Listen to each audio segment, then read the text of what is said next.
worried that you might be the cool kid? You wear the latest fashions on top of all the trends. Or have you ever worried you were too much in the mainstream? Always so generic, more normal than your friends. Well, we've devised a test to put to rest your fears. There's no need to panic if you lend us your ears. Tonight you can't sleep easy after all that you've heard.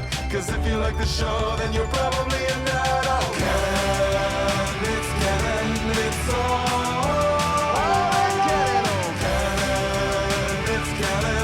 Tyler, Phil, and Boris. Oh, Canon, it's Canon, it's all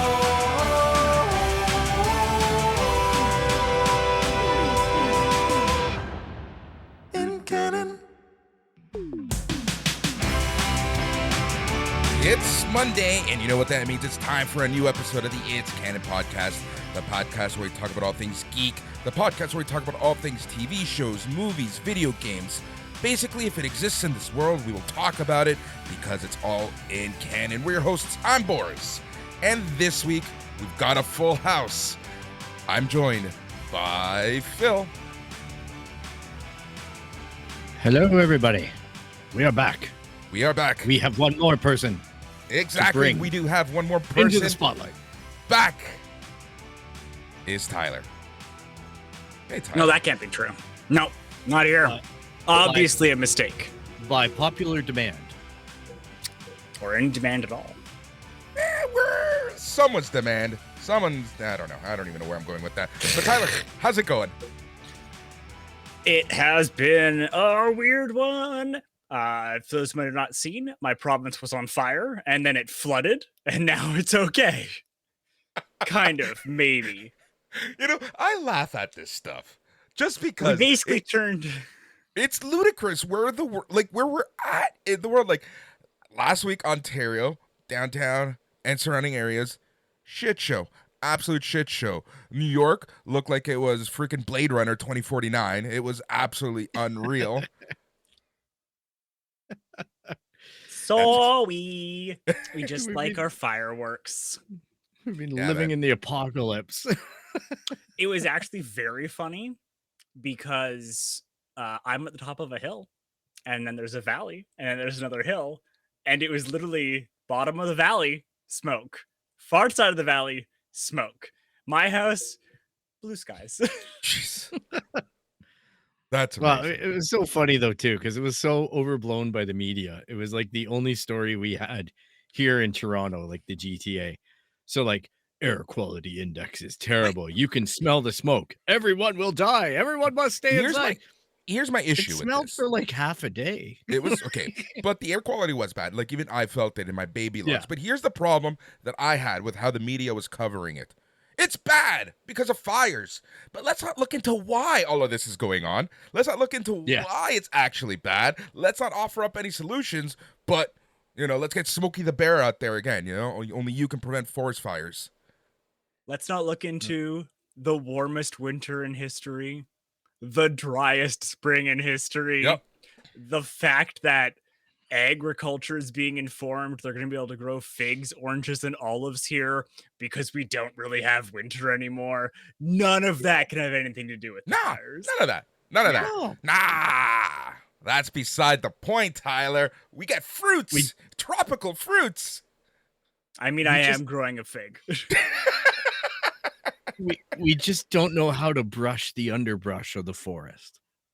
Gosh. Sorry. I mean, it was crazy big, too. Like, just... That's what she said. It's crazy stuff. I hope everybody out there is safe. Yes. That's the one thing, because it's not just happening in the East Coast or in Central Canada. Out west, it's been going on for ages. So let's hope everybody is safe and thank those that are fighting the fires on our behalf, because I think 100%. that's a very difficult job and very thankless. I know that they're talking about worldwide teams coming in to assist this week. There's your news update. That's, you can skip the global news tonight because I just gave it to you. Yeah, that's pretty much it. Well, more importantly, global news. Toronto's mayoral elections happen in 2 weeks, so because we're the center of the universe, right? So yeah, I know, right? So wait, are you gonna elect the corrupt one or the corrupt one? The corrupt one. We're going for the corrupt one this time. Yeah. The openly corrupt one, as opposed to the less openly corrupt one versus the not openly corrupt at all one. Versus the proudly corrupt one. Exactly. All right. It was so bad last night. Like literally, my dad was watching the news. I heard about some other disgraced politician. Don't know the details, and I just looked at him and I said, "Is there anybody in politics that isn't corrupt?" Just nope. Okay, that's it. Like, like every person gets a scandal. But anyhow, I mean, we're here for geek therapy. I know. Yeah, but this is geek therapy to a certain extent. That's just shooting the shit as friends to start the show, especially because it's been so long since we all chatted, right? Like it's been so a while. long. As our chat is telling us, the weirdo trio are back. Exactly. Oh, what a day! What a week! We have so much video game news to talk about this week. I think a lot of the episode is going to be focusing on the video game news. Xbox had their showcase. Tons of stuff that we haven't really touched on. PlayStation had theirs recently. That Summerfest thing that just came out of nowhere that I couldn't figure out the branding for all over my dashboard. Yeah, tons going on. So, Tyler, what is going on in the world of Tyler? It's so much. It's been a bananas couple of weeks.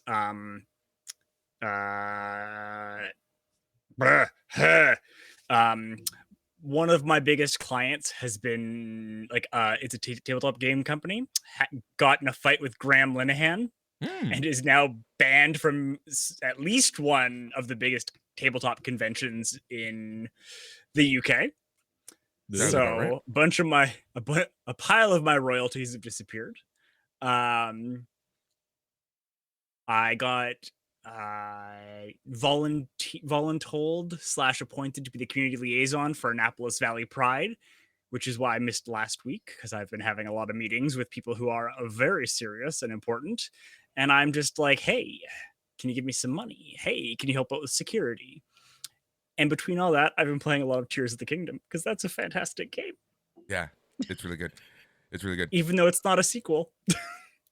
Bill, he doesn't get it. He doesn't get the game. I had to confess last week with poor Alex in the chat. Oh no. That I bought the game. I got hyped up about the game, and I realized after playing the intro to the game that and playing it for a little bit, I have to retry it. But this game is not for me. It's too open. It's too it's just not my game. I feel like it's just like he doesn't even know where to start with the game or what to do with the game. I feel like it's an accomplishment. I'm not dogging on the game. I'm not saying it's a bad game. It's just not a game for me. Like, I'm just finding out that I'm like, you know what? I need a little more story. I need a little more constructed of a world, but I do like the open aspect of it. But it's a little too open. It's a little bit too pick your direction and you can go and you don't have to do this. But, you know, Alex tried explaining it to me. Boris tried explaining it to me. I get it in concept. It's just not fun for me to do. I get more anxiety about it than I do enjoyment. So I'm just plugging away at Jedi Survivor and enjoying the little guardrail that tells me that the main quest is over here. You can do this if you want. I didn't decide to learn how to fish because I'm not interested in fishing in Star Wars. I'm interested in killing stormtroopers in Star Wars. So, you know, it's just knowing what you like, right? And playing to your audience. And this game right now is a misfit for me. It's not forever. I'm glad I bought it. I'm glad I bought a physical copy of it because at least I can move it along a lot easier than, you know, you can't move along a digital copy of it. And, you know, for someone else to enjoy if it ends up not being the game. But I remembered that for the one before it, I had the same problems. Every time I'd go online, there's somebody going, oh no, you need this sword. And to get that sword, you have to go here. And then you have to do this. And then you have to talk to this guy. And then you need to go over there. And I'm just like, I'm so overwhelmed right now because I'm not, like, aside from playing the original Zelda or watching my friend play it, on his NES. I haven't put my time into Zelda at all. So it's a very overwhelming franchise from a newbie's perspective. That's all. That's my take on it for me. Doesn't have to be everybody's take. No. Are you enjoying it, Tyler? I am. And Good. I would say, I think I enjoy it the reasons you don't, of it is like the ultimate ADHD game. Because, and I have to give it to their designers, of if you're just willing to just vibe with it and accepting that, like, I mean, there's a plot there, but it is the bare bonesiest plot with good world building, which is a weird combo. Mm-hmm. But it's like, it's not really a sequel to the previous one. Like, not really. Like, it is, but not really. A bunch of stuff's just gone. And it's nice to be able to pick it up, and you'll get something done in 10 minutes. Kind of no matter what. But yeah, if you want to sit down and play like an hour or two, I found it's insufferable for that.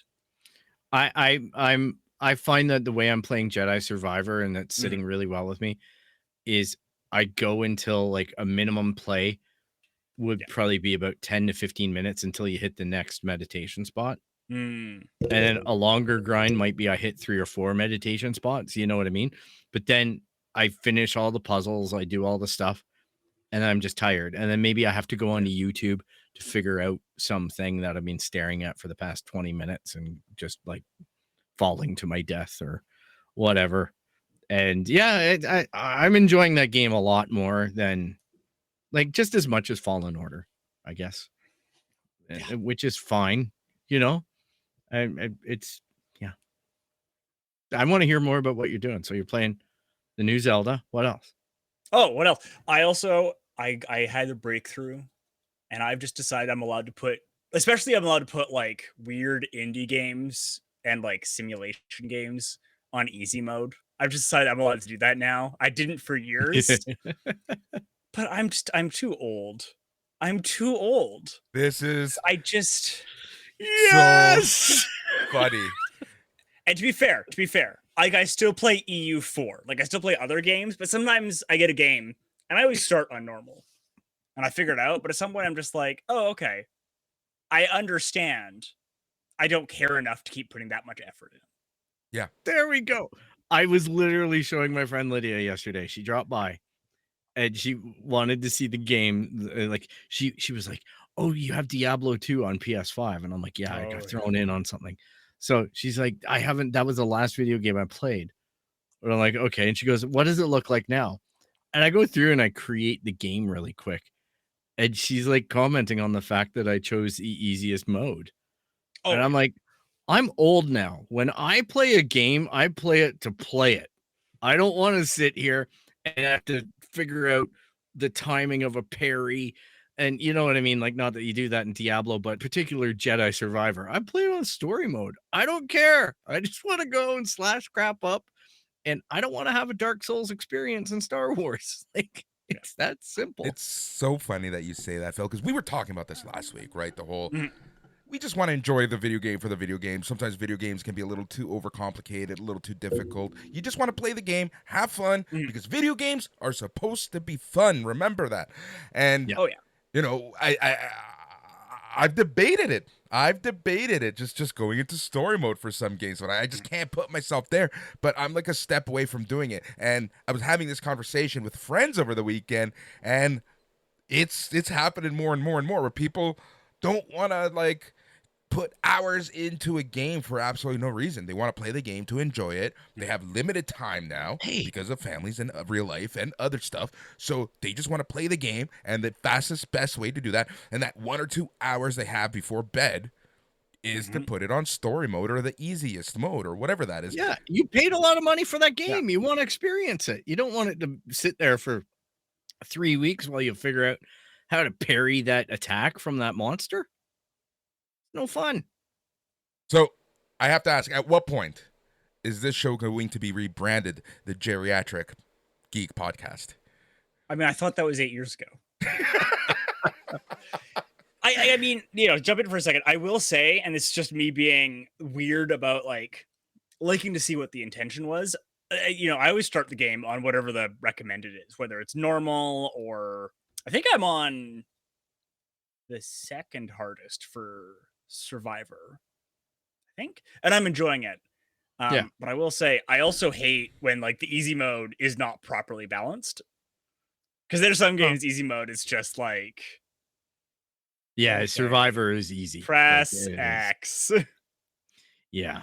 No, and that is a little bit of a irritant. But I just know with certain titles, I'm gonna do it. Like even with Last of Us and whatnot, I always games like that. Especially, it was funny because showing Lydia the intro for Last of Us, the first game on the PS5 version, she was like pretty impressed with it and finally understood why we were talking about it so much on the show, especially with the season from HBO. But she's like, you don't like horror, Phil, so why the hell would you play this game? And I'm like, because this is like the pinnacle of game storytelling. Everybody knew it. And even if you didn't like the genre, you're probably going to give it a shot when you see it on sale or something and try it out. And then once the characters, like a well-written game, it crosses genre as far as I'm concerned. Because then you're just compelled by the characters or the writing or the story, whatever the element is that's attracted you has just got its hold on you. And that's a great place to be as a game designer when, I make horror games, but really they're games about people. That's exactly it, right? That ends up being the selling point. Last of Us just so happens to take place in a world with a virus. A virus, and then it's actually about how much people, instead of at all organizing to deal with the virus as a collective, the government just militarizes and cracks down on freedoms, and then a bunch of people form increasingly extreme splinter groups of society. They block the borders. They storm the capitals. We were just a few clicks from that one here in real life. So you've been playing a lot of video games. What have you been watching, Tyler? Oh my gosh, what did we do? We finished Schmigadoon season 2. Okay. Did you watch that? Did you watch Schmigadoon season 1? I watched most of Schmigadoon season 1. I haven't finished it. Season 2 is like, it's more of the same. It's just more. It gets more of the same. It's not better. It's the same. They go back, and now it is the next era of musicals. They're doing Chicago and Jesus Christ Superstar and like other stuff from that era. And you're like, we're doing the 70s musicals now. And that's just what you do. You just do 70s musicals. The same cast. Sweeney Todd's in there. We just did it. Yeah. I want to watch that show. It looks good. I just haven't had the time. It's fine. It's charming. It's got its moments. It's stupid at other times too. It's incredibly painful some episodes, but yeah. Well, it's like, it's on the tin what you're getting, right? If you watch musicals, sometimes they're painful. And I say that liking musicals. Yeah. I binged all of Always Sunny. Yes. Wow. Now, when you say all, do you mean like from the beginning? Yeah, all of it. Wow. Yeah. That's a feat. Wolf. Yeah. But I think since last time I was on. That's I'm thinking about it, I'm like, an amazing show though. Like absolutely amazing. Yeah. Yeah. Yeah. So you're in with Rob McElhenney now. Well, I find it very funny how much he like complained. Like the reason he got fat was because he was like, they shouldn't all get like, everyone's looking better and better teeth and better plastic surgery. And now season 16 dropped like yesterday? And I'm like, that's you. You have all the plastic surgery and stuff now. Yeah. Like Rob, Glenn, and Katie plays D. I can't remember who plays D. All it's like, you've all had work done now. Like very obviously you've all had work done. It's just Charlie Day who looks like, Charlie Day like put on a little bit of weight. Yeah. Danny DeVito hasn't changed since Twins. Yeah, pretty much. Pretty much. Yeah, no, that's awesome. That's awesome. Hey, did you finish Ted Lasso? Yeah. Yeah. Did. Well, we're gonna have a cracker on that episode. I can tell now.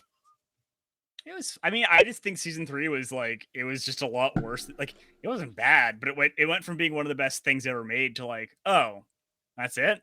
All right. Again, I will say this, and especially after the reception of the finale and as the season went on, it felt like it went from a show that anyone can watch to you will appreciate the show for what it's worth if you really follow football and know some football stories, because there was a lot of urban legends of football in that last season.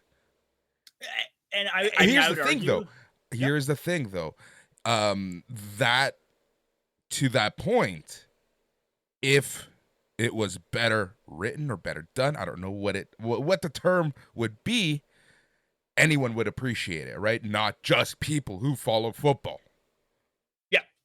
Yeah, look, I mean, and I would argue that for seasons 1 and 2, it seemed more like that was the icing. That was like, those are your Easter eggs. Those are your, like, when we see the best Marvel movies, that's the like, oh, that's such and such, right? Like that's the little extras. Versus season 3, it was just like, oh, we're doing Messi or whatever. Yeah. And it's like, okay. Right? Like it was less organic.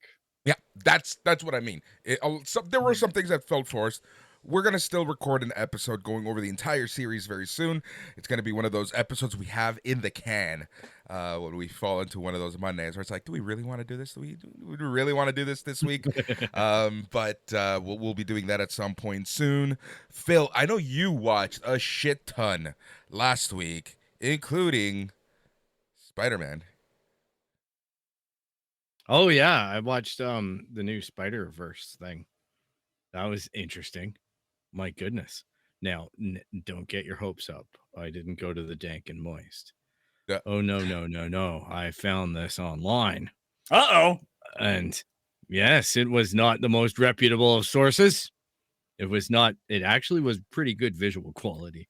At the 36th minute, somebody decided that they needed to start eating something, which annoyed me.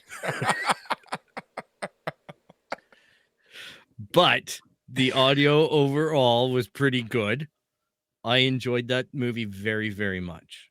And maybe with the premiere of The Flash or something, I might sneak out to the theater if I feel comfortable. But I'm still setting my hopes on the sequel of Dune to be the return to the theater, so to speak.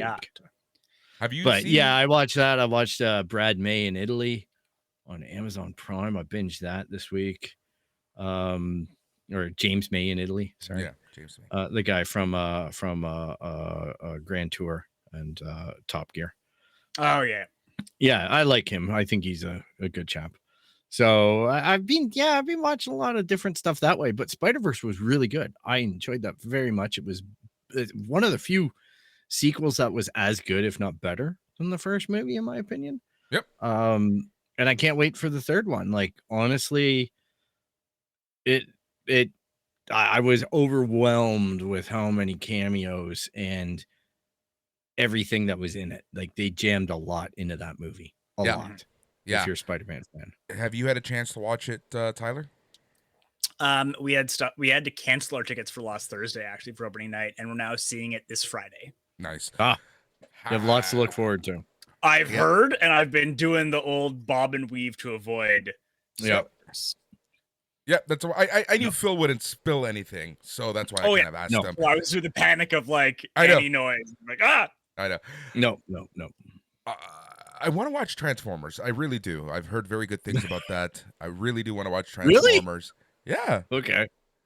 Hey, it's a dumb summer blockbuster. That's what it is. Thing. That's fine. That's exactly what I expect it to be. I expect it to be a good Blu-ray when it comes out. Yeah. Blu-ray but I am going to be watching The Flash this week, seeing how whatever. I don't even know why. Fuck the DC universe. Just everything about DC. Just from their comics to everything. Like, there are times that DC, whether it be the comic books, TV, like even I love how I'm just jumping back and forth because this bothers me so much. Even their animated movies suck now. I can't watch their animated movies. Remember how good their animated movies used to be, Tyler? I mean, and this is okay. Someone pointed something out to me for the DC animated movies that has ruined all of them. Oh, here we go. Uh-oh. Well, it's the backgrounds aren't there. So, like, if you watch The Killing Joke, which I remember we talked about in the podcast, Yeah. but like when you watch The Killing Joke of the comic, like the movie, leave aside the other criticisms. Like in the comic, every desk has stuff on it and things, and in the movie, it just doesn't. So, like, all of a sudden, it's just like everything's happening in a void, and as soon as you notice that, and you start, it's infuriating because you're You just can't like, unsee it. Yeah. I tried to watch the Mignol, the Doom Comes to Batman, Yeah. and that just keeps happening. It was just like, this is an empty room. Every room is an empty room. Yeah, you know, it's funny because I watch a lot of Adult Swim, and on weekends they put a lot of the DC animated movies on, and I've been getting weirded out by them. Well, I mean, and I think that's part of it because it's the animation style, and it's the stories are hit and miss. Like some movies are really good, and then other movies are just trash. I would say everything before 2017 is good. Honestly, Killing Joke was the beginning of the end. Yeah, that was pretty bad. And everything after that, it's I'm like very, very selective in what I watch. They just haven't been good. The Superman one was really good. I forget what that one was called. There was a Superman one that came out a few years ago. That was a lot of fun. But all the Batman ones, haven't been able to watch them. They've been so bad. Just so bad. So bad. DC, come on. You're killing me. WB Discovery, come on. You're killing me. And then they're reading just gonna online, make them and then cancel them. Just take them offline. Don't the tax write-offs.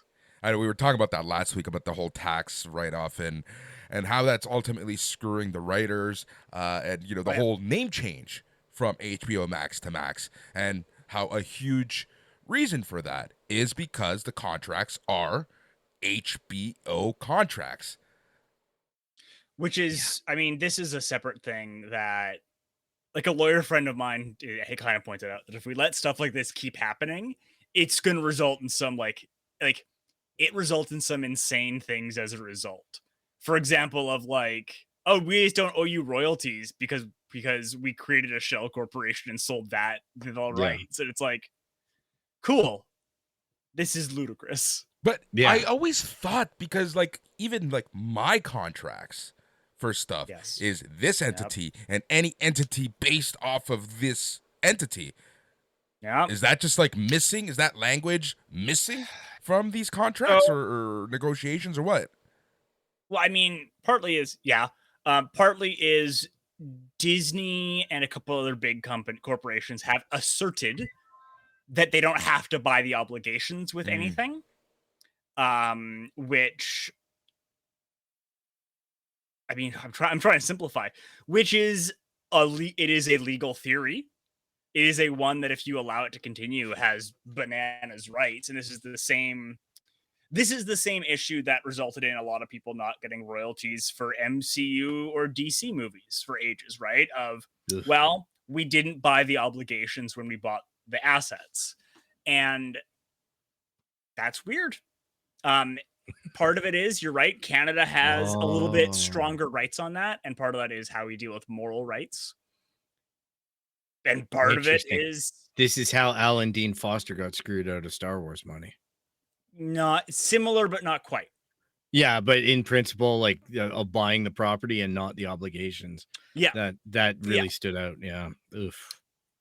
And it's And here's the thing that scares me, right? We're seeing this heavily not even heavily talked about, like in certain circles, they're talking about this with the writer strike, right? And for anyone who may have gotten lost, because I know we kind of just jumped from topic to topic, specifically, when a few weeks ago when we were talking about this new writer strike, one of the key things was about royalties and streaming royalties, and there's been a lot of chatter that the reason why WB Discovery changed their streaming platform from HBO Max to just Max was because they wouldn't have to pay writers residuals and royalties, et cetera, et cetera, et cetera, with that name change. So we're just talking about like the entity that is, and what does that legally mean? Mm-hmm.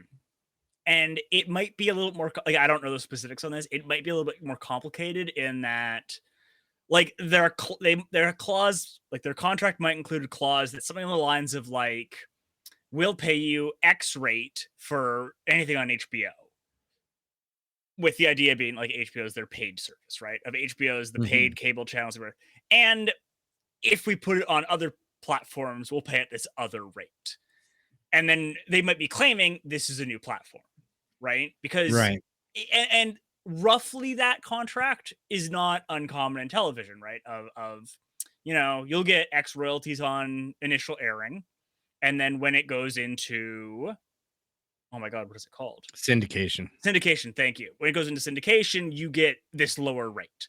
And they might be arguing that this is akin to it's in syndication now, which I still think it's scummy. It's just, well, to me, it's like this, right?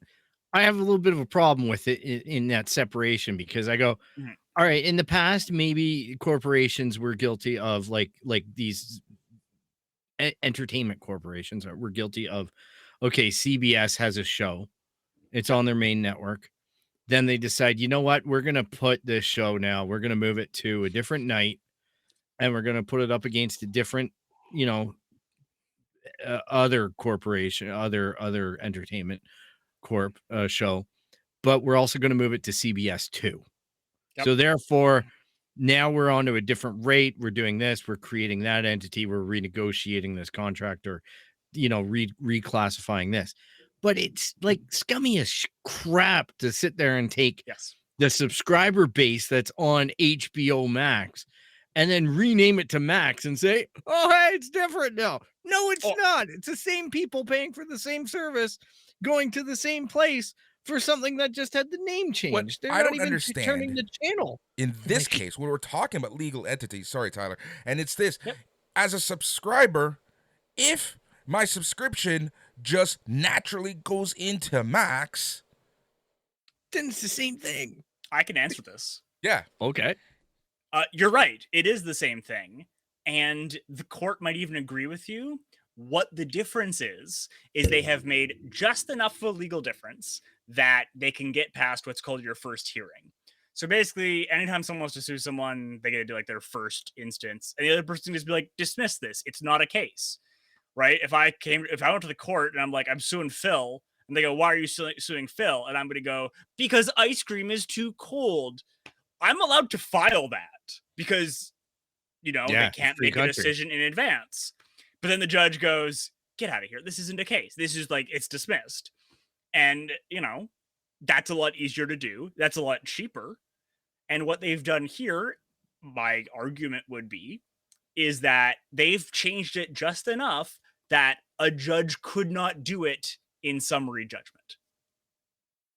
Right? Because you're right. If it was, we're just paying you less. We just decided to pay you less. It's still HBO. We just paid you less. Yeah, you can go to a judge and be like, this is absurd. He's just breaking the contract. And the judge is more able to go, yeah, he's just breaking the contract. He's just going to pay you now. But as soon as you have like enough of a difference, a judge is going to feel like they can't or shouldn't make that determination without at least hearing the arguments. And this is long been a legal strategy. Of even if you're going to lose, you just like, yeah, but you have to fight me on it. And all of a sudden the writers or whoever has to sue and has to be able to afford to go through the lawsuit. And everybody has to pay. Exactly. And the difference being a lot of these lawsuits take so much time that it's just not worth it for you, Phil, and Tyler and Boris to actually go through with this without the backing of someone, and no one's going to back that lawsuit. Well, and I mean, it's a separate other thing of should people be allowed to back other lawsuits? Because it's not easy to, like, you're not super allowed to do that in a lot of places on Earth. I think the best way to bring this down to, like, you know, if anyone's having trouble understanding it, would be, I have a personal friend who's a police officer, and their outlook on certain things is, I know that they probably didn't do this, but because of their attitude, I'm going to write them the ticket because now it inconveniences them. Right? It's like they're guilty of the base thing, but I'm going to say that they flip their high beams on, warning other traffic, which is against the law. The judge is going to kick it out, but I'm going to write them the ticket just to annoy them. So they have to appear to a judge and take time out of their day, or even hire counsel, or whatever the situation is. It's not necessarily, it's all in, you know, karma and things like that, in like this very limited use case. But I've heard it said by police officers before. And I'm like, yeah, it's kind of like the court system where everybody just goes and goes, we all know it's going to cost time and money, but here's the dance. Let's dance. Did Phil just admit to abuse of power? Yeah, I was not me. Cool. Not me. Someone else other than me. I'm no police officer. Wasting my tax dollars. Yeah, love it. Wasting my tax dollars with nonsense cases. Yeah. Oh, this is what I love when the three of us are right. All right, let's, from one greedy ass motherfucking company to another greedy ass. Oh, we're gonna be cut off by all these companies soon. Let us talk. Got him. Oh, man. This is live, guys. I'm sorry for everybody who's not a video game geek, but yeah, that was Bobby Kotick, the CEO of Activision Blizzard. Yep. Who's just he's almost a cartoon villain. Just read any coverage. Yeah. He has turned full evil. Yeah. Apple Vision Pro. Let's talk about this for a second. We've talked oh my goodness at length about VR and the fad that is VR. Let's at a glance, 4K micro LED displays with 23 million pixels combined, eye and gesture tracking for navigation and control, more than a dozen cameras, 3D photo and video capture, built-in spatial audio, optic ID iris scanning, thanks for the biometrics, Vision OS operating system, Vision OS, I love that, Vision operating system, external battery with 2-hour probably battery. Vision OS is trademarked. It is. That's the brand name, right? So, but still, all for a low price of $3,499 American. And what's that going to be Canadian? Like 4,500? I bet $42.99. What looks good? I bet you. Yeah, at least 42. Hey, 13-year-old me is jumping through the hoops, going, every penny's going to be put towards getting this thing onto my face. Old man Phil is scared shitless. Yeah, I was going to say, so I was reading... What was that Pixar movie? I was reading news coverage earlier today about how 23andMe has been selling DNA information to insurance companies and cops. Yes. Yep. How Amazon's been using iRobot to map your apartment and see what you own. It'd be crazy what I could do with this. Yeah. This is even without the idea that Apple is somehow monetizing or mining this information that it's collecting. Well, they are the responsible one. Yeah, let's just give them the benefit of the doubt on that argument, even though I don't think it has any weight, but whatever. I'm just saying from a societal perspective, shit's bad. Like, this is never go outside again bad. Like, this is the movie Up bad. Well, you know what I mean? With the wildfires and the air quality being so shit, now you can't go outside with the headset. Wall-E.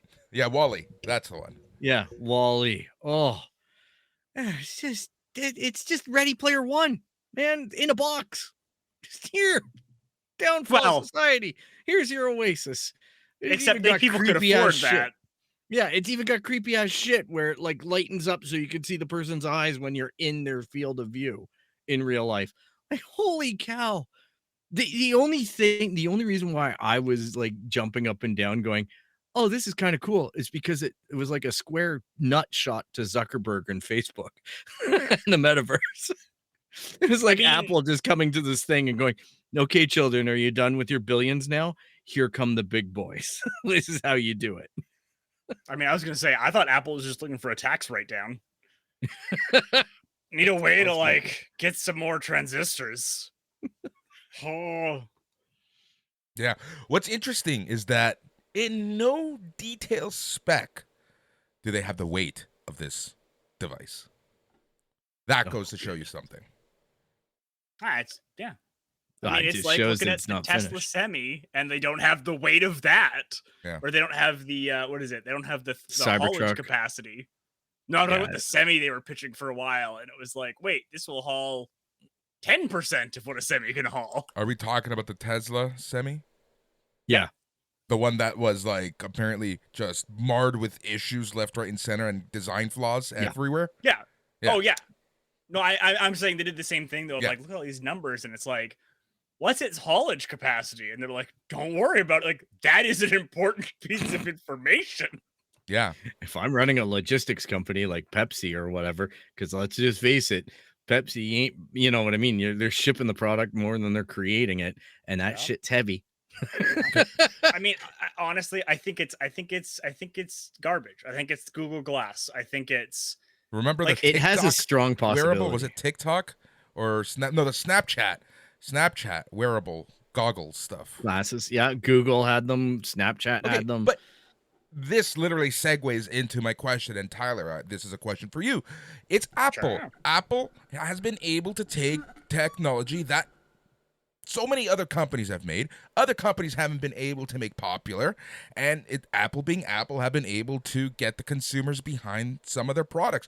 We look at MP3 players; they were able to just monopolize that section. Tablets, they were able to monopolize the tablet space. Let's not even go into phones, because that's a personal kick in the ass for me.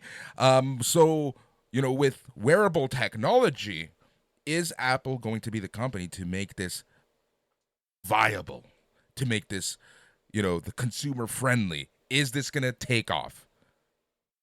This? No. Yes. Could Apple do it generally? Maybe.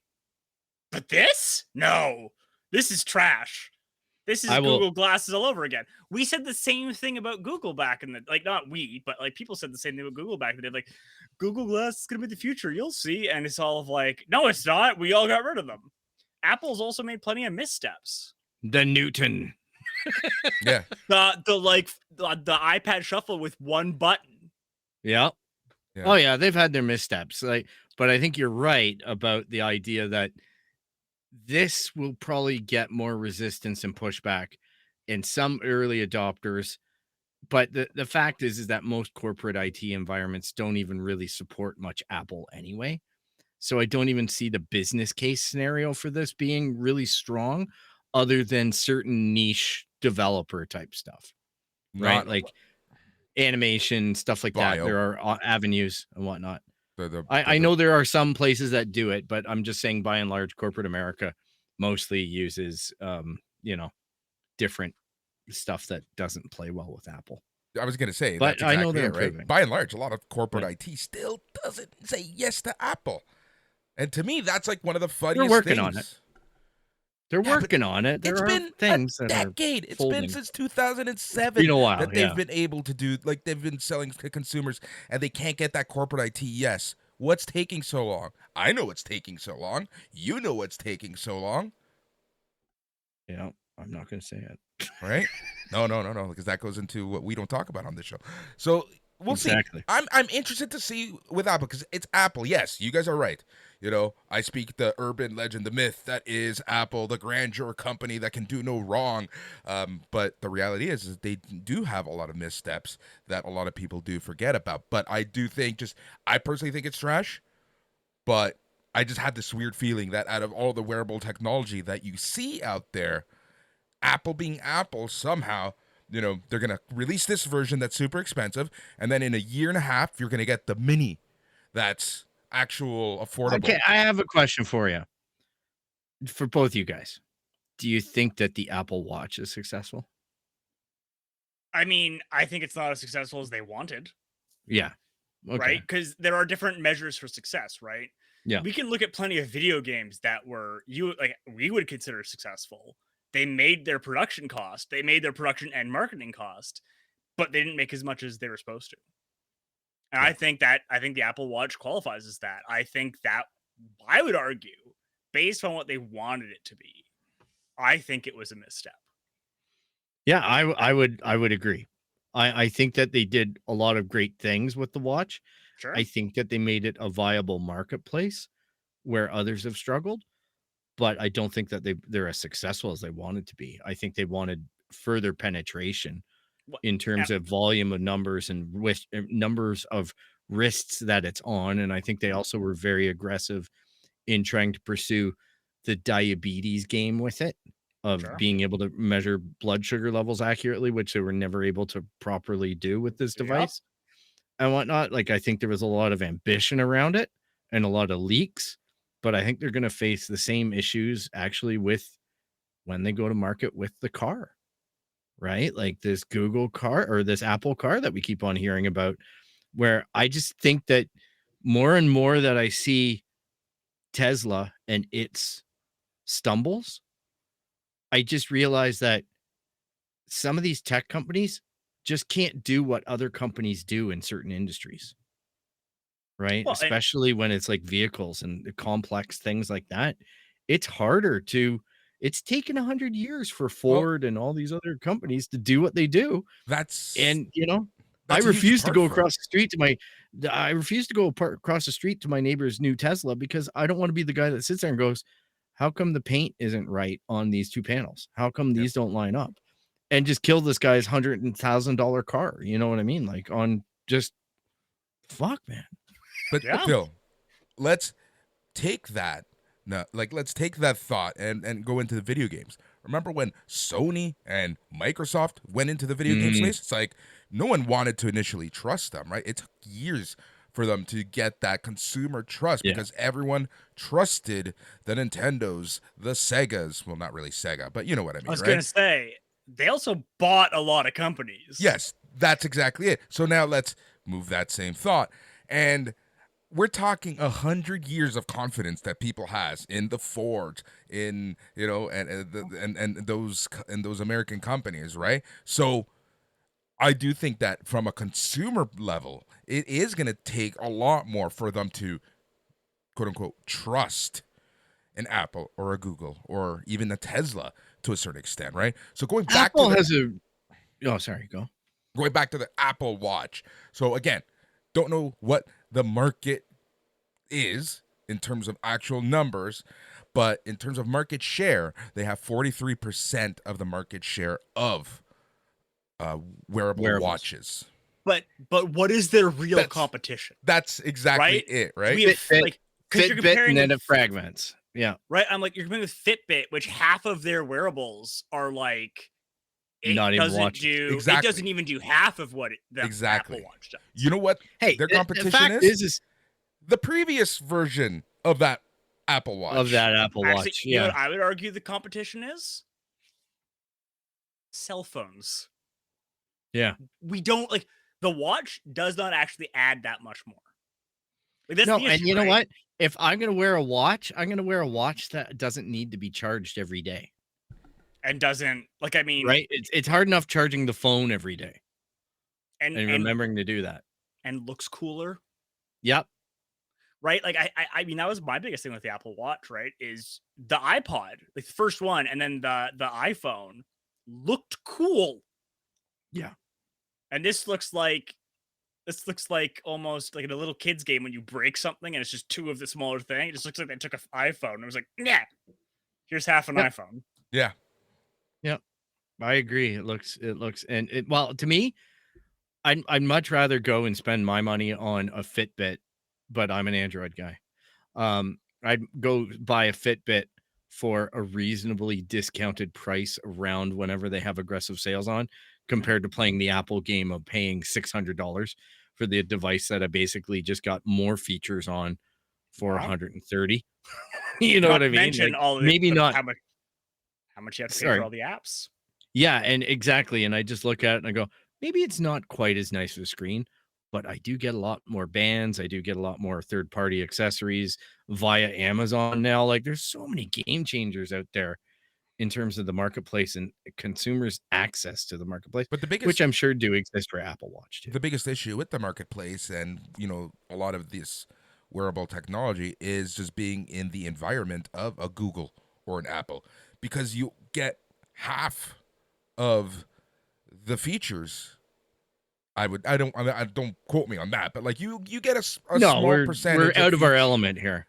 No, but I'm just saying you get a small percent of features if, for example, you have a Google Watch and you're using an iPhone, right? I know people who have that. You lose out on stuff if you aren't fully bought and into vice the versa ecosystem. And exactly.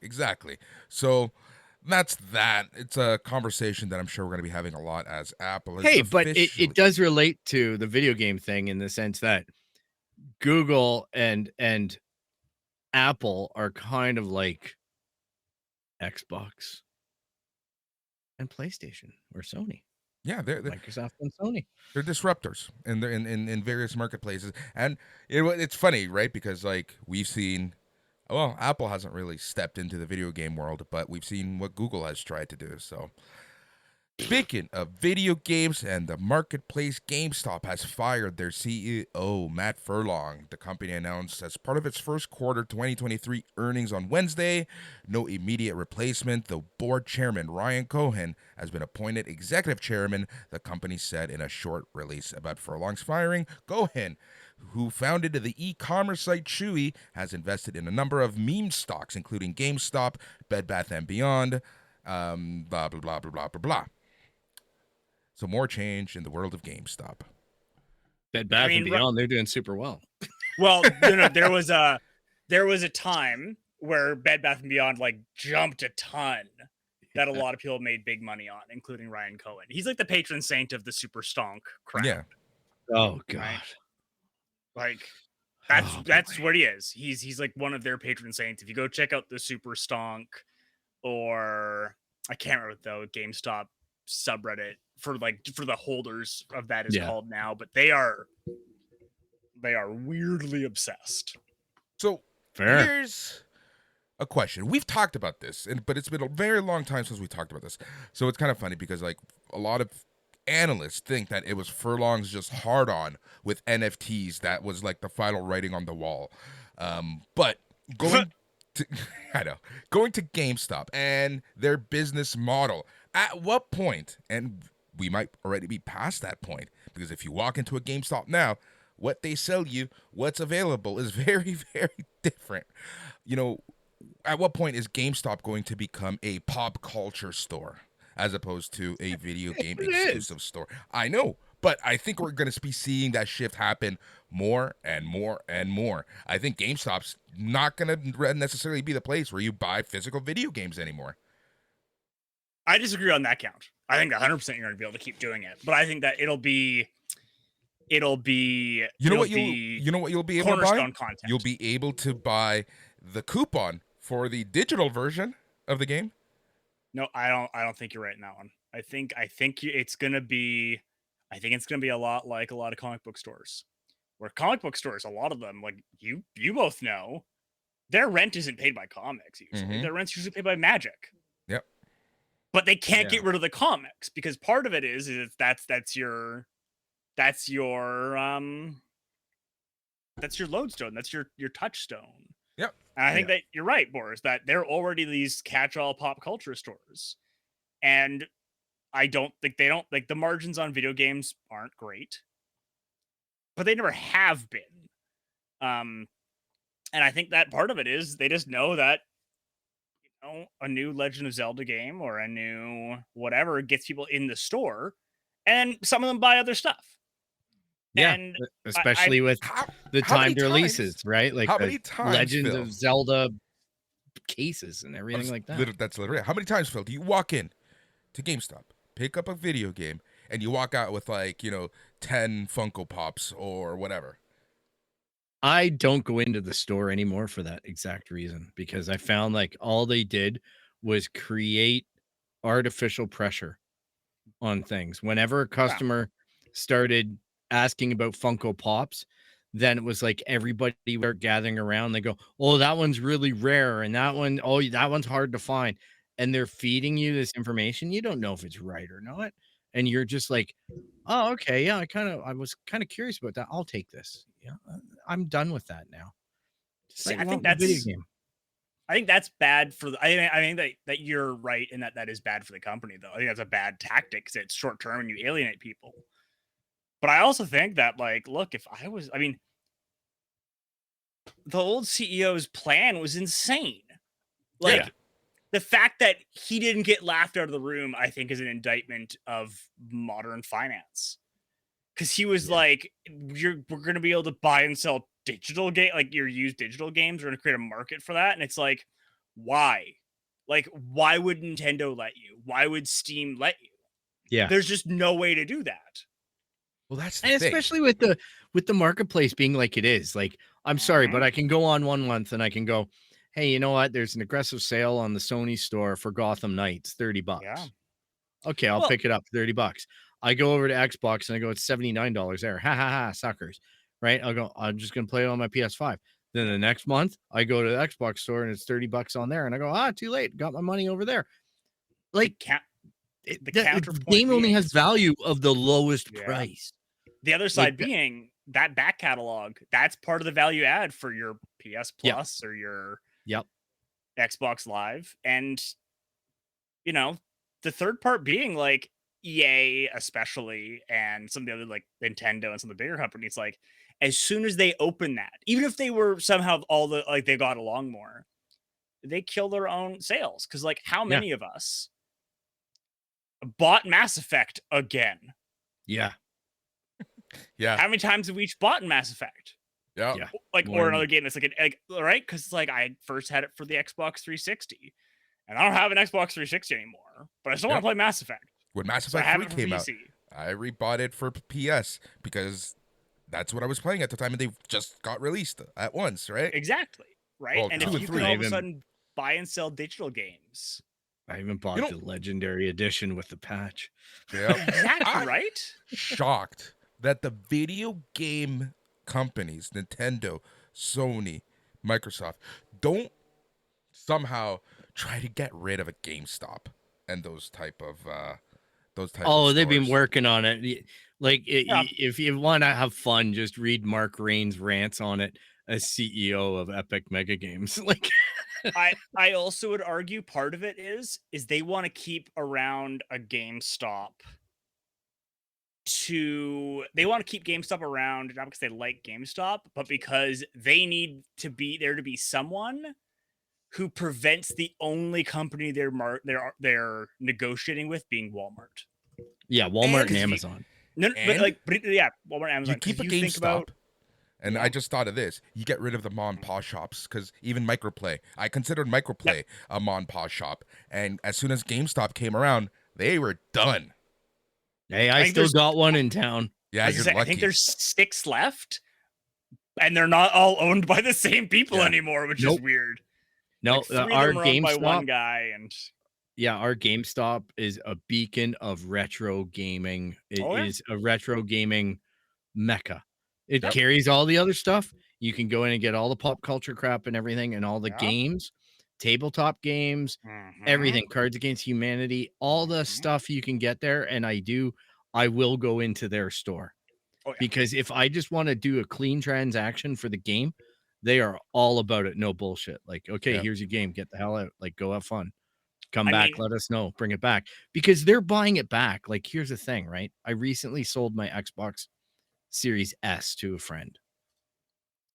And he said to me, well, how much do you want for it? I go, well, how about $150?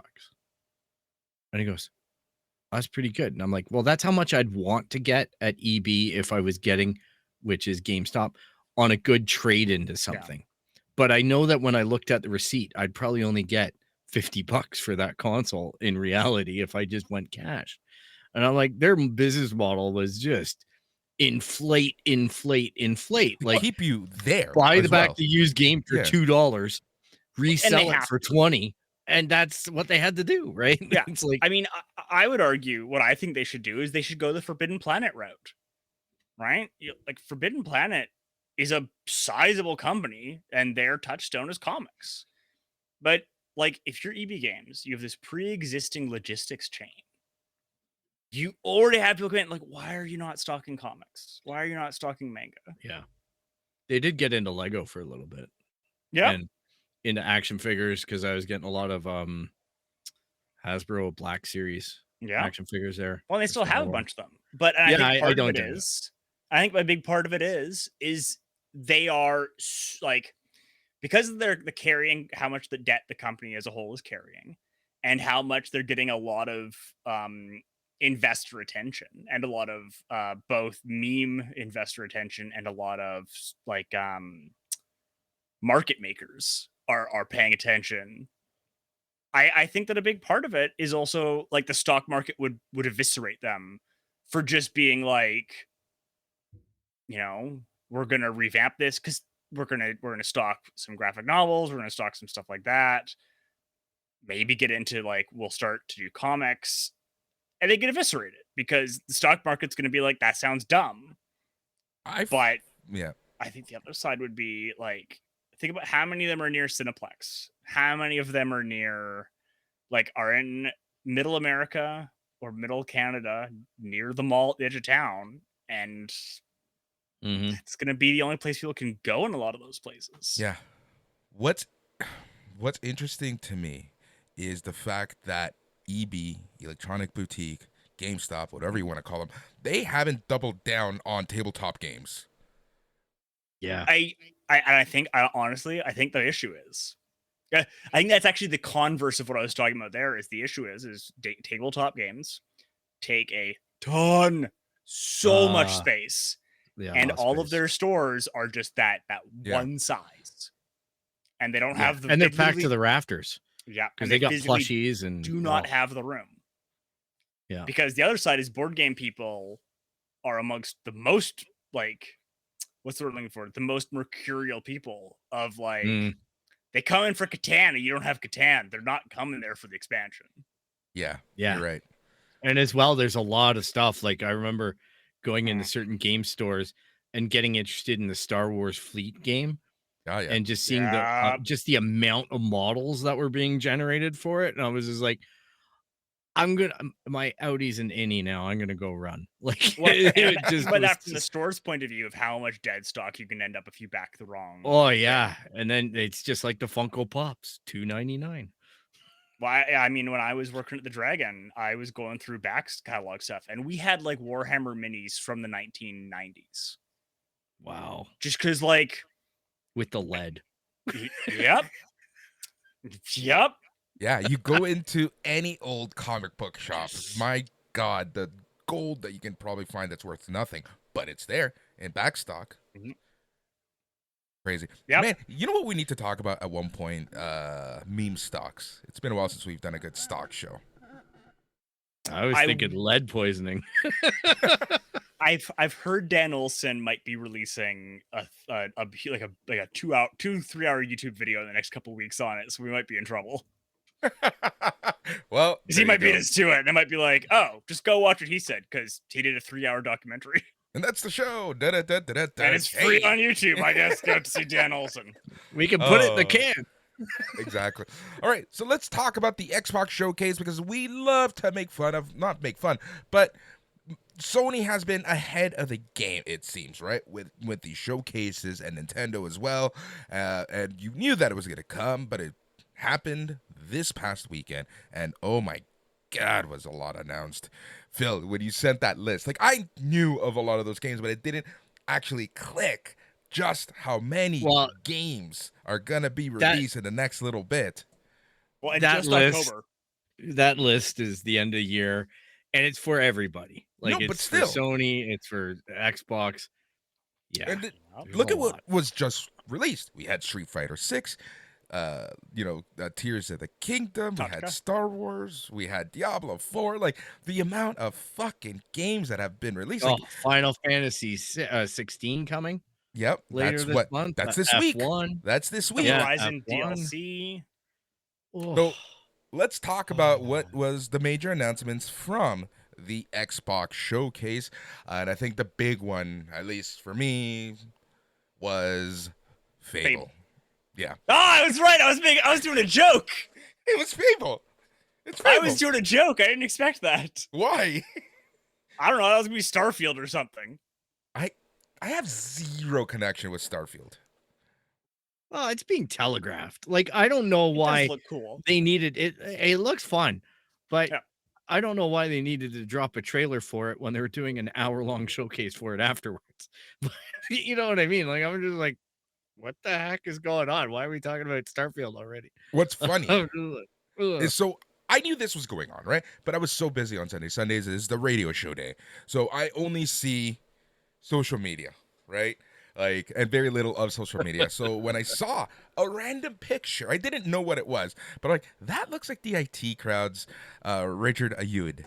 And I'm like, oh Yeah. shit, it is. And I'm like, oh shit, it's Fable. Oh shit, it's a game. Oh shit, the trailer's out. Like all these different emotions and like light bulbs came off. I will say this, all right, that the PlayStation showcase, I got excited for it. I texted Boris with some excitement after it. And then the world saw it. The world came in with judgment and went, too many games that are cross-platform, not exclusive to Sony, and too many trailers that just showed trailer stuff and no actual gameplay. I kind of walked away from Xbox's one, the same thing.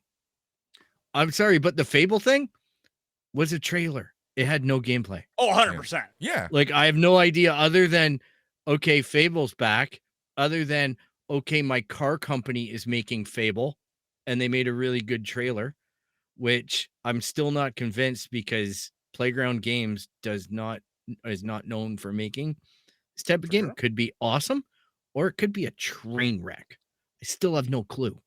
The only thing I will give is I would argue a trailer is more appropriate for a game like Fable than some other games.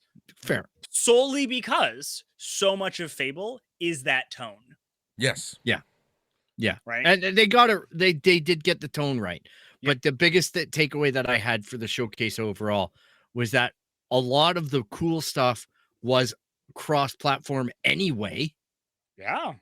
Like, it's going to be on both consoles. And the exclusive stuff is still pinned with dates that don't have dates. You know what I mean? Like, it's coming 2024? Almost question mark?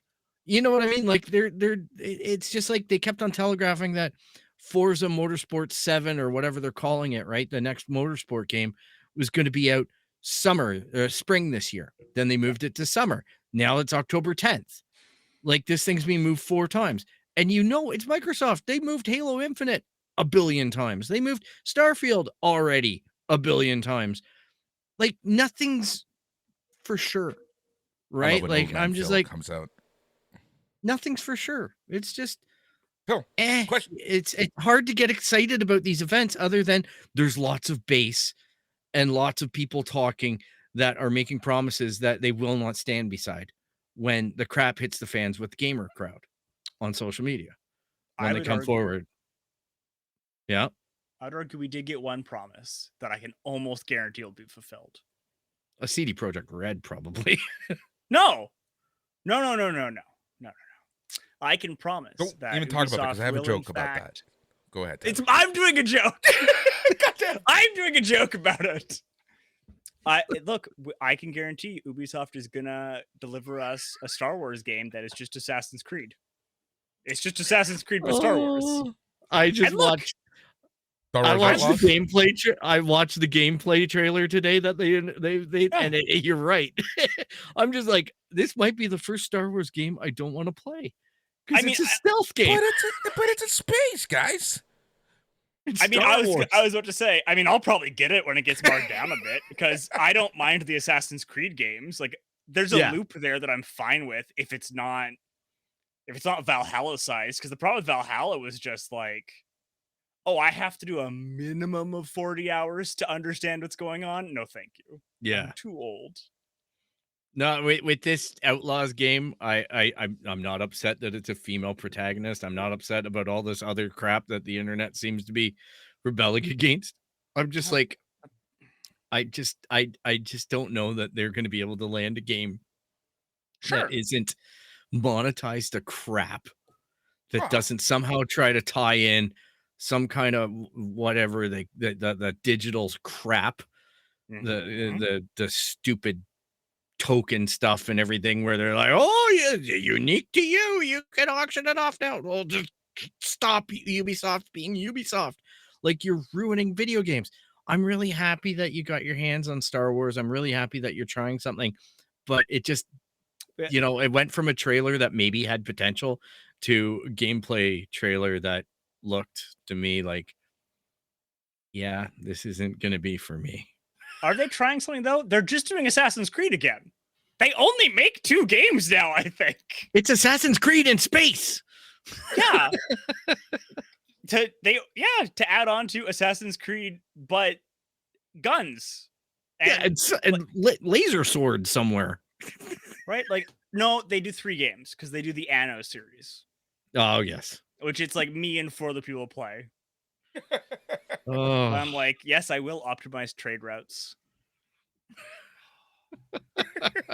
Doing my trade routes. Oh my goodness. We're so old, man. Gotta make what is the definition of insanity? Or one of the definitions? One of the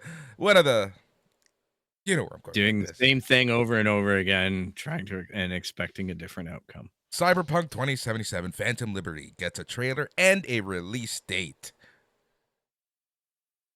I mean, let's talk about the other part they talked about, which is the patch. Yes. Yeah. Because, I mean, everyone who's played it has said, like, they just remade the game. They just redid everything. Yeah. They redid skills entirely. They've redone a bunch of how, like, models are made. They redid multiple people's, like, entire rigging. That is, even if you didn't like it, like, that's a classy move to have that as part of the free update with the DLC. Well, I feel like they had to, right? Like, they kind of had to do something major as a mea culpa. I mean, if you look at the sales numbers and you look at general audience attitude, most people already think they did.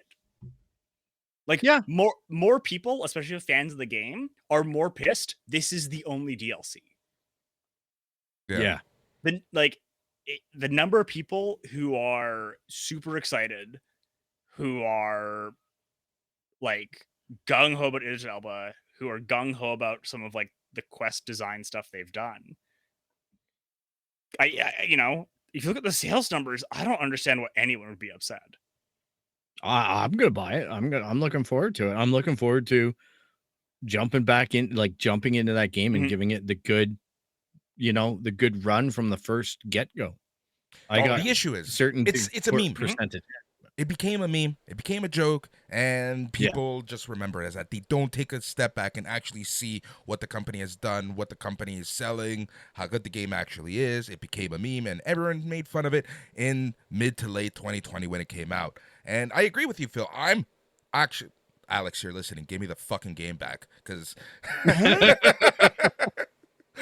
I mean, I don't know if you're. I think you're wrong on this one, because the other side is then Edge Runners came out and taught an entire generation how to feel again. Right? Like, do you remember like how many memes of people were like, "Wait, I can kill Adam Smasher in Cyberpunk 2077. I will buy the game for that alone." Like, there were so many memes about that. Like, they hit the highest gameplay numbers ever, and the highest completion rate ever was after Edge Runners. Yep. And the Edge Runners update, which was very brilliant. Yep. And like you've said, they've done a ton of work. Like, I still would argue what the completion percentage is on Cyberpunk 2077 as I keep talking so that Tyler can quickly type. I know my friend Mike. he's finished it like 5 or 6 times. I know someone who finished it 3 times. I finished it once. That's like 50% of the people who bought it right there and actually kept it. I have it on both systems. Didn't you have it for Stadia? 31.4%. Which is one of the highest of any game. There you go. That's so high. Witcher 3 had 25 and change % completion. There you see? There you go. Point proven, Tyler. Your point is proven 100% right there. Just on that fact alone. Yeah. Yeah. For Xbox alone, 26% of the people have completed the main storyline. There you go. Yep. And for comparison, again, this is across all Xbox. Witcher 3 is at 15%. I have it for Xbox and PlayStation, so I don't know which one's going to win out. Avowed, Obsidian's fantasy RPG, Avowed, coming out next year, coming to Game Pass, Xbox Series X, S, in sometime 2024. Sure. Question mark. Maybe. Why not? The 1 terabyte Xbox Series S is coming out September 1st. A little late, but better late than never. Is it?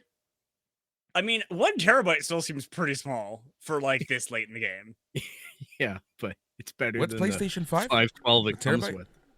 884 PlayStation 5. Yeah, after all the shit, right? 5 is a terabyte, but I think you can add another 1 or 2 with a little bit of work, which is not great. Like, I know I'm not comparing apples to apples there. I was just like, I think it's a terabyte.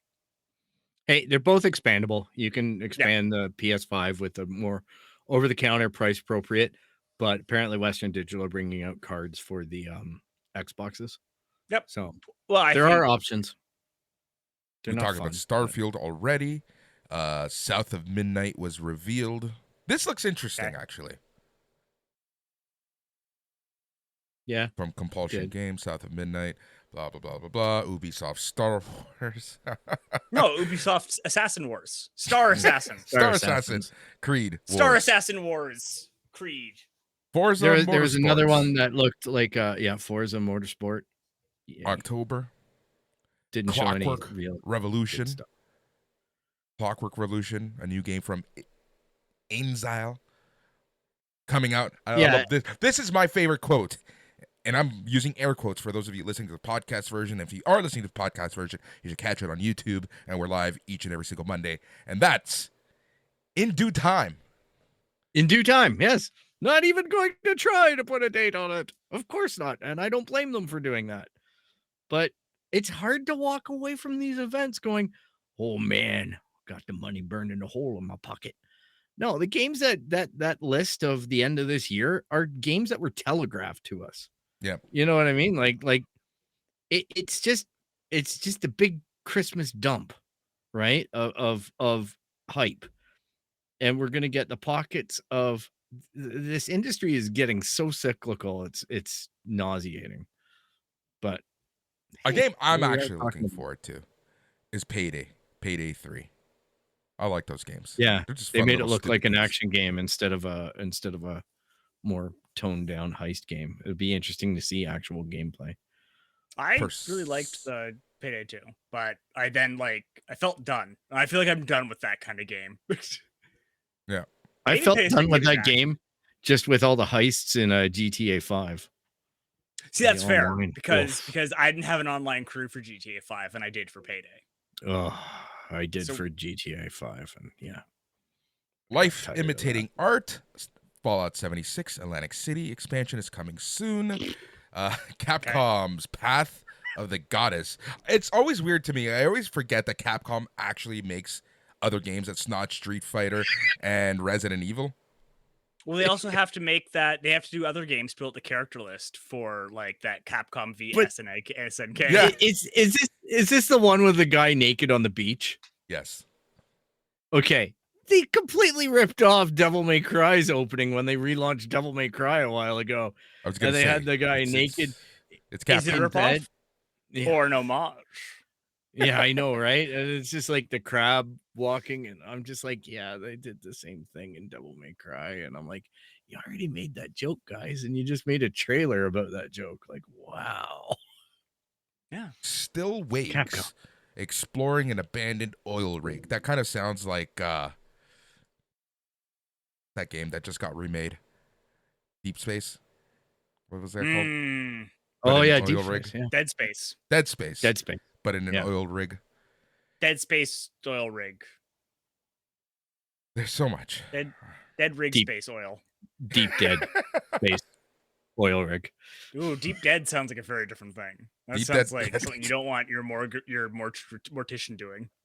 I I remember what the word was eventually. Heyo. Oh no. Out of everything, what game are you looking forward to the most by the end of the year, Phil? Out of that showcase? Out of everything that we know, any system, not necessarily the Xbox showcase. Okay, well, we've been talking about this list, so I better actually just let our listeners know. Oh my god, this list. Yeah. So this list that I found from somebody on Twitter. First one coming out in September. I'm not going to say all the dates, but Starfield, then Fae Farm, then Mortal Kombat 1, Lives, what is it? Lives of P, Payday 3, Cyberpunk Phantom Liberty, That's all Forza September. Motorsport. Now we're in October. Yeah, and then we're in October. Assassin's Creed Mirage, Lords of the Fallen, Alan Wake 2, and Spider-Man 2. Oh, out of that list, I think I'm probably most excited. It's going to be a toss-up between, for me personally, because I play a lot of Forza. I'm curious to try Motorsport instead of doing Horizon, but I think my money's going to be on Spider-Man 2, followed by honorable mention to Cyberpunk. Will definitely be getting my money for $30, and Starfield will be a day one Game Pass experiment at the very least. I'm hoping it's good, but I'm going to be there for the popcorn. Tyler, how about you? I mean, I'm basically with Phil. Spider-Man 2, like the Spider-Man and Miles Morales are both fantastic games. They were super fun. They were a ball to play. This looks like they're going to be doing some fun things. I'm a little bit worried about where they're going to go with this version of Peter Parker and Venom, just because some of the voice acting of him as Venom, I was like, oh, that's bad already. And they kind of teased that your Venom will have different powers, but if he then becomes a bad guy, like, it's so weird when you just lose abilities throughout the course of the game. And in that, like, you could level things up. So, like, do you just not, like, the dissonance of, like, well, I don't want to level up my Venom abilities because I know I'm going to lose it. Yeah. Hopefully it's one of those cases where they do something where you just get all the experience points or attribute points back, and you can reshuffle your whatever when you wear the other suit. Yeah, maybe. Or maybe, I mean, I think it'd be really clever and fun if they do like a quickened version of like the Venom story arc, or like a truncated one, and have him go, hero to villain to anti-hero via Eddie Brock, and not have him be like, it doesn't need to be good by the end. Like, I'm not saying have him be a good guy. Yeah, it can be pulpy. Like, I mean, even like they ally against a greater threat. You could even just do like what they did from the first Venom movie. If he's like, well, I don't like that one more, because then you'd have 3 Spider-Mans, and then you'd be able to keep, like, that'd be fun too. I'm really hopeful for Starfield. Like, I want it to be good, but I've also stopped myself from pre-ordering it twice now. But like, because I want it to be good, and I am not convinced it is, but I want it to be good. Yeah, there's gonna be. It's going to be No Man's Sky. Like, honestly, from the gameplay trailer, it looks like a little bit better of a collective No Man's Sky on launch. Like, No Man's Sky was pretty bad on launch, but they made it into a good game. But this is looking like they're trying to make it into the No Man's Sky clone, but even more ambitious. So, and if they do that, I'll be really pissed and disappointed. I got a little bit more of kind of what the promise of Andromeda was supposed to be. which might be why I'm hopeful. Right? Because unlike No Man's Sky, they suggested there are a lot of like actual NPCs with actual personalities. Yeah. Instead of a bajillion procedurally generated. Well, right? Like I'm. Well, that's what I AI mean. Like an tools improved stuff. Yeah, that's what I mean, though. An improved No Man's Sky, right? Like, no, but I'm saying I want there to be actual plot. Like I hope it is more Andromeda. Yeah, with a little bit of No Man's Sky. Like I'd be fine with like, oh, there's a bunch of these planets out there, like the thousands of planets. Like a bunch of them are just like these are procedurally generated, where you go to mine or to like. These are PvE combat zones that are procedurally generated in your new procedure. Like that'd be fine if there's also like a good story in there, which is what they've kind of been alluding to, and it is Bethesda. Yeah, exactly. Be nice. I love that. I'm looking forward to Spider-Man. I think we can all agree that Spider-Man 2 is the game that the three of us are looking forward to the most. And this is a game that's just near and dear to my heart. I had so much fun playing this in a certain point of my life where I just really enjoyed this game a lot, and that's Alan Wake 2. Yeah, that's a good underdog for me. Well, it's not my game, but I've heard lots of things about it. Let's tap into the conspiracy part of YouTube and stuff. Though let's let the YouTube conspiracy stuff. Do you think it will continue to build on the rumor that it and Control are the same universe? Because one of the Control DLCs is very Alan Wake heavy. Yeah, I can see that. Honestly, maybe they're just gonna lean into it at this point. Well, that's what I'm wondering, right? Right. It would make sense for them to lean into it, in my opinion. You know, give these online detectives, these gamer detectives, some credibility, and they'll be happy, and they'll continue to buy the series. The series is. So so much video games, But you know what you have to do, Phil. Yeah, I'm getting close to old man pee time. Anyhow, I know what this time it is. It's that time to tell you where you can track us down on the web at www.itscanonpodcast.com. You can look us up on Instagram, Twitter, and Facebook at It's Canon Podcast. You can email us at show@itscanonpodcast.com. You can basically find us anywhere where you find podcasts. You can even find us here on YouTube at It's Canon Podcast. And as well, we're on patreon.com/SNME Radio. If you want to check out some wrestling stuff with some good people that we are affiliated with. If you like the show, please jump on the YouTubes, jump onto your socials, leave a comment, let us know that you've enjoyed it, ask a question, tell your friends, and thank you so much for spending your time with us here today. And whenever in the multiverse you are listening or watching us on the It's Canon Podcast. Well, thank you so much for that, Phil. Thanks everyone for listening to the It's Canon Podcast, the show we talk about all things geek, as we talk about all things comic books, video games, TV, movies, etc., etc. And the best part of it all is that it's all in canon. He's Phil. I'm Tyler. I should be Tyler. He's Phil. He's Tyler. You know what the problem is? I'm so used to just saying he and then I'm, because Tyler hasn't been around as much. So he's Phil. I'm Boris. He's Tyler. Oh, not right now. I am Spartacus. Bye, everyone. Thanks for listening. I hate you too. Both of you sometimes. No, I am Spartacus.